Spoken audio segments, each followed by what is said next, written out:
Tem a parte de livramento, né, onde começa a fazer uma série de pedidos, onde que a resposta do povo é: livra-nos, bom Senhor. Então, livra-nos da tua ira que merecemos, livra-nos, bom Senhor. Livra-nos da morte, do terremoto, livra-nos, bom Senhor. Livra-nos do pecado, da cobiça, da lascívia, livra-nos, bom Senhor. E por aí vai. Aí tem um terceiro momento de intercessão que tem vários pedidos que eles pedem: imploramos a ti que nos ouça, bom Senhor. Né? E aí intercessões diversas, né? Aí tem uma parte que já chegando no final, tem o Agnus Dei, o Kyrie e o Pai Nosso. O que é o Agnus Dei?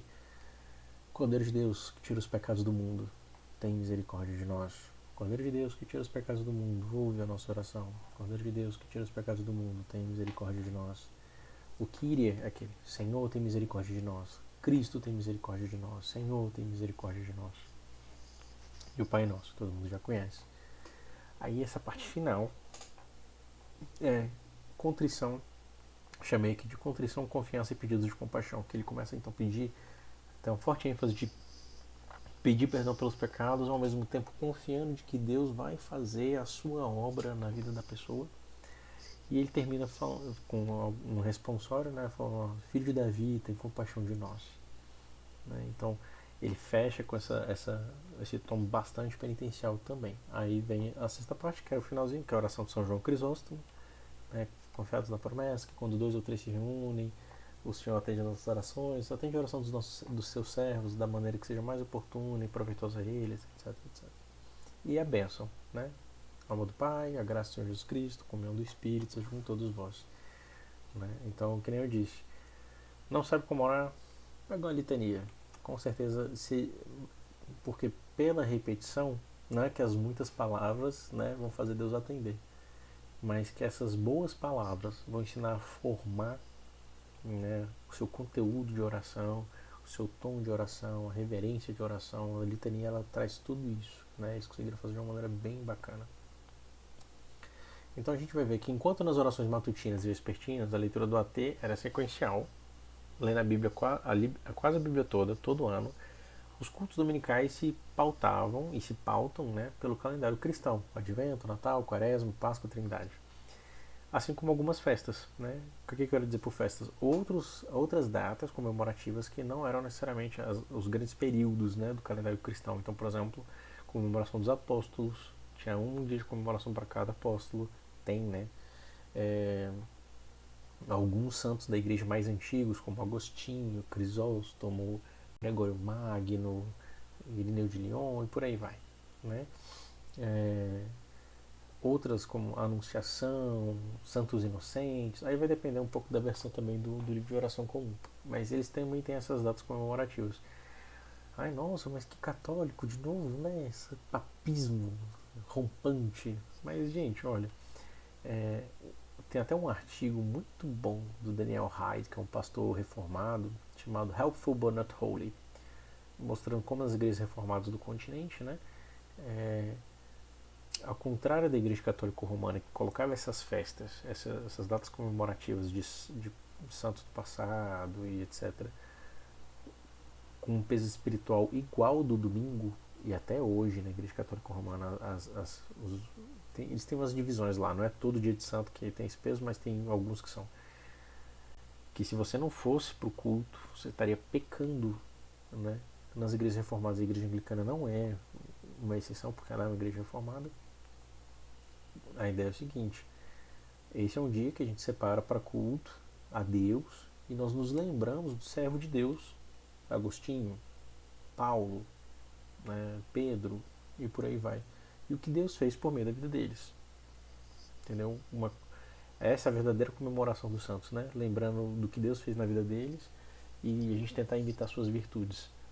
Então, assim, essa é a ideia. Eles não são dias santos no sentido de que, tipo assim, é instituído por Deus, que você não participar, você está pecando. Mas são úteis e proveitosos para a vida e edificação da igreja, né? Assim como todo calendário cristão. Então a gente vai ver que, então, nessa devoção, né, se mantinha um equilíbrio entre uma boa dose de leitura das escrituras, uma ênfase reformada, protestante, em um calendário que celebra a obra de salvação do Senhor Jesus Cristo, um elemento católico, universal das igrejas mais antigas. Hoje em dia, a gente vai ter uma pluralidade das igrejas anglicanas devido às mudanças dos últimos séculos. Tudo que eu falei do culto e tal, tudo do livro de oração comum tradicional, né, o 1662.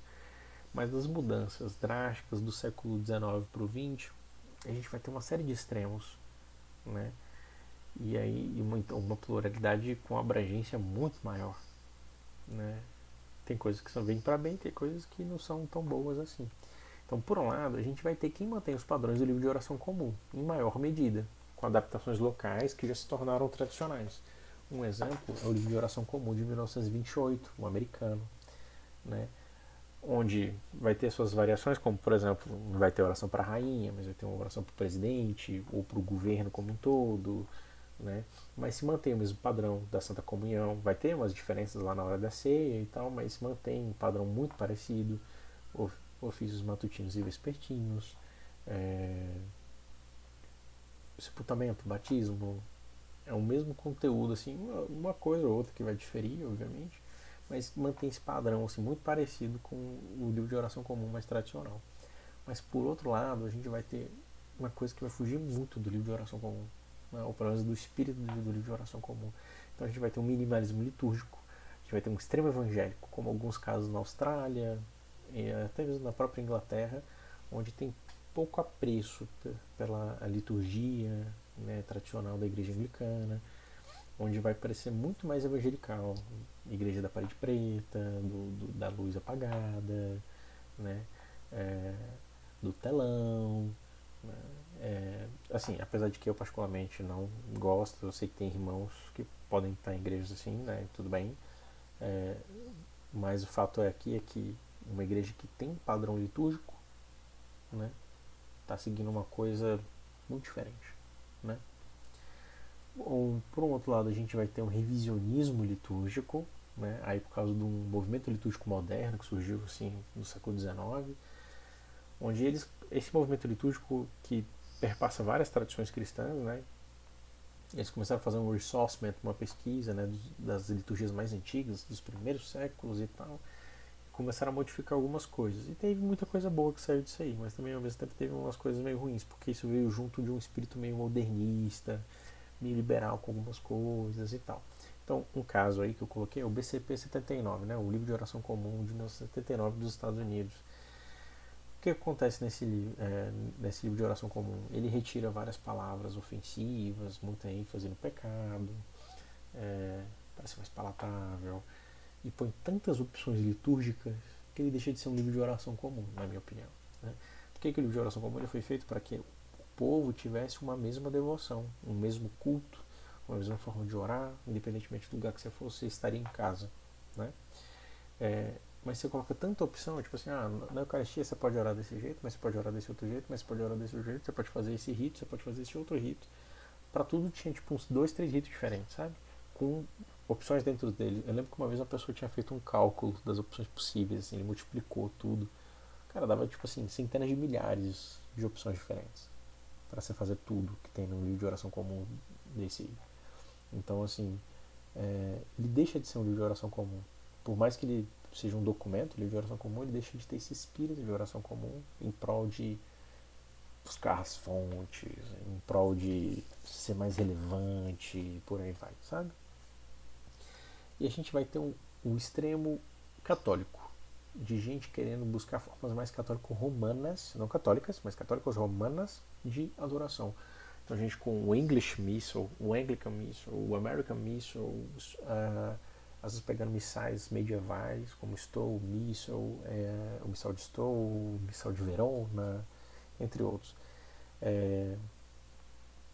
Que a ideia é que não, o livro de oração comum fez parte da nossa história e tal, mas vamos buscar uma coisa mais antiga, vamos venerar uns santos, vamos fazer umas coisas assim, bem católico-romanas, né? Então esse aí é de um extremo católico mais da ala que a gente chama de anglo-católica, né? Tem níveis de anglo-católico, tem alguns católicos mais tranquilos, né? Protestantes, assim, mas tem alguns católicos, assim, que literalmente, que aí é o extremo do extremo, que chama anglo-papalista, é o É literalmente um católico sem o Papa, que ainda não sabe por que, que não virou católico romano, sabe?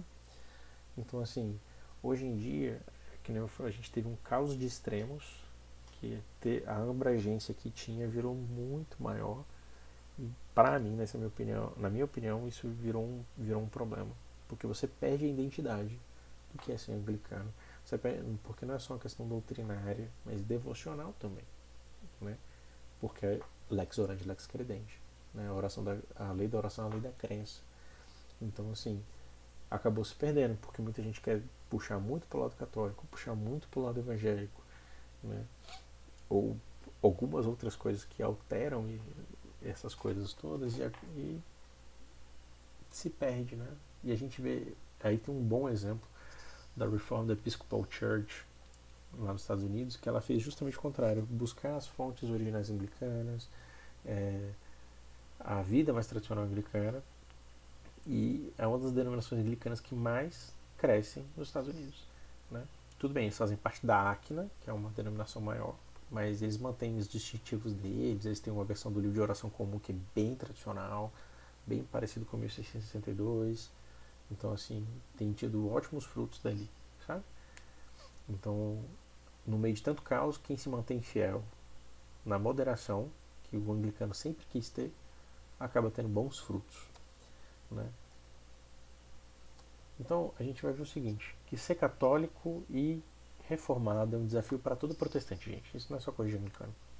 A gente não pode se enclausurar no eu acho que é isso que a Bíblia diz e pronto, acabou. Não tô nem aí porque seus teólogos falam. O que importa é o que eu acho que o Espírito me falou aqui, que eu acho que o Espírito me falou. E se isolar da nuvem de testemunhas que veio antes de nós. Deus opera na história antes de nós, gente. A gente não pode achar que assim, ó, teve os apóstolos, morreu, teve Lutero, foi um cara legal, mas aí só no século XX a gente entende as coisas de verdade. Mas se a gente quer que Deus opera na história, Ele opera na história do seu povo, Ele opera na história da sua igreja quando vai fazer a teologia, quando vai fazer a devoção do povo, organizar a devoção. Né? A gente não pode recusar esse tesouro da parte da igreja. Não quer dizer que a igreja é infalível em todos os aspectos, né? Que não teve erro, que não teve problema, senão não teria reforma. Né? Mas ao mesmo tempo a gente não pode negar essa história, porque é a nossa história. Mas ao mesmo tempo a gente não pode repristinar qualquer forma do passado como se fosse uma coisa em si mesma sagrada. A gente não pode repetir, não, porque a verdadeira forma de adorar tem que ser missal, tem que ser igual à missa. Não, porque a verdadeira forma de adorar, a verdadeira teologia é antes dos 39 artigos, cara. A gente tem que ir mais atrás, sabe, e se pautar nos medievais, né? Não. A gente tem que ser fiel primeiramente às escrituras, porque os pais da igreja dos primeiros séculos, eles quiseram ser exatamente isso, fiéis às escrituras. A gente vai ser fiéis aos pais dos primeiros séculos se a gente for fiel às escrituras, porque aí era isso que eles queriam fazer. Entendeu? Reconhecendo sim a vida da igreja, mas que a vida da igreja é pautada na palavra da igreja. Então o anglicanismo é um ramo reformado, de novo, ele é um ramo reformado, de novo, ele é um ramo reformado, que viveu esse conflito na pele. Ele viveu vários perigos e ao mesmo tempo ele recebeu grandes benefícios de tentar se manter fiel à palavra da igreja e à igreja da palavra, né? Mesmo que a gente não concorde com eles em tudo, a gente não precisa ser episcopal, a gente não precisa crer em sucessão apostólica, a gente não precisa crer na ceia ou no batismo exatamente como eles creem, né? Mas o exemplo deles de buscar ser sempre fiéis à palavra de Deus em primeiro lugar, só a escritura, né? Mas ao mesmo tempo reconhecendo a vida e a história da igreja que se pautou nessa escritura. Isso deve nos inspirar a sermos sempre fiéis a Deus e também ao que Ele já fez na história da sua igreja, recebendo o tesouro da igreja, porque essa igreja é o fundamento, foi construída em cima do fundamento, na base dos apóstolos e dos profetas, como diz Efésios 2:20, na base dos profetas e dos apóstolos, né, nas escrituras deles, na autoridade deles, a igreja é construída e a gente pode aproveitar o tesouro dessa construção com discernimento, não é aceitando qualquer coisa, porque o nosso crivo é a palavra, mas ao mesmo tempo não desprezando qualquer coisa, entendendo que a igreja é construída em cima da palavra. Então tudo que for construído em cima da palavra, a gente pode aproveitar bem, a gente pode receber esse tesouro para o nosso crescimento, para a nossa fé. É isso, pessoal. Obrigado. Eu agradeço a oportunidade. Eu vou fazer um vídeo agora respondendo algumas perguntas. Coisa breve, coisa simples. E se tiverem mais dúvidas, manda por ICEira, manda para mim, ou manda no grupo. Eu estou lá no grupo do Zap do SCA. E é isso. Fico feliz, espero que Deus continue abençoando a SCA. A gente não imaginava que a coisa que a gente criou há tantos anos atrás continuasse aí firme e forte. Eu espero que, de fato, Deus faça vocês crescerem em sabedoria, estatura para quem precisar e, sobretudo, que vocês cresçam em graça e graça no Senhor. Amém. É isso aí, pessoal. Até mais. Foi um prazer.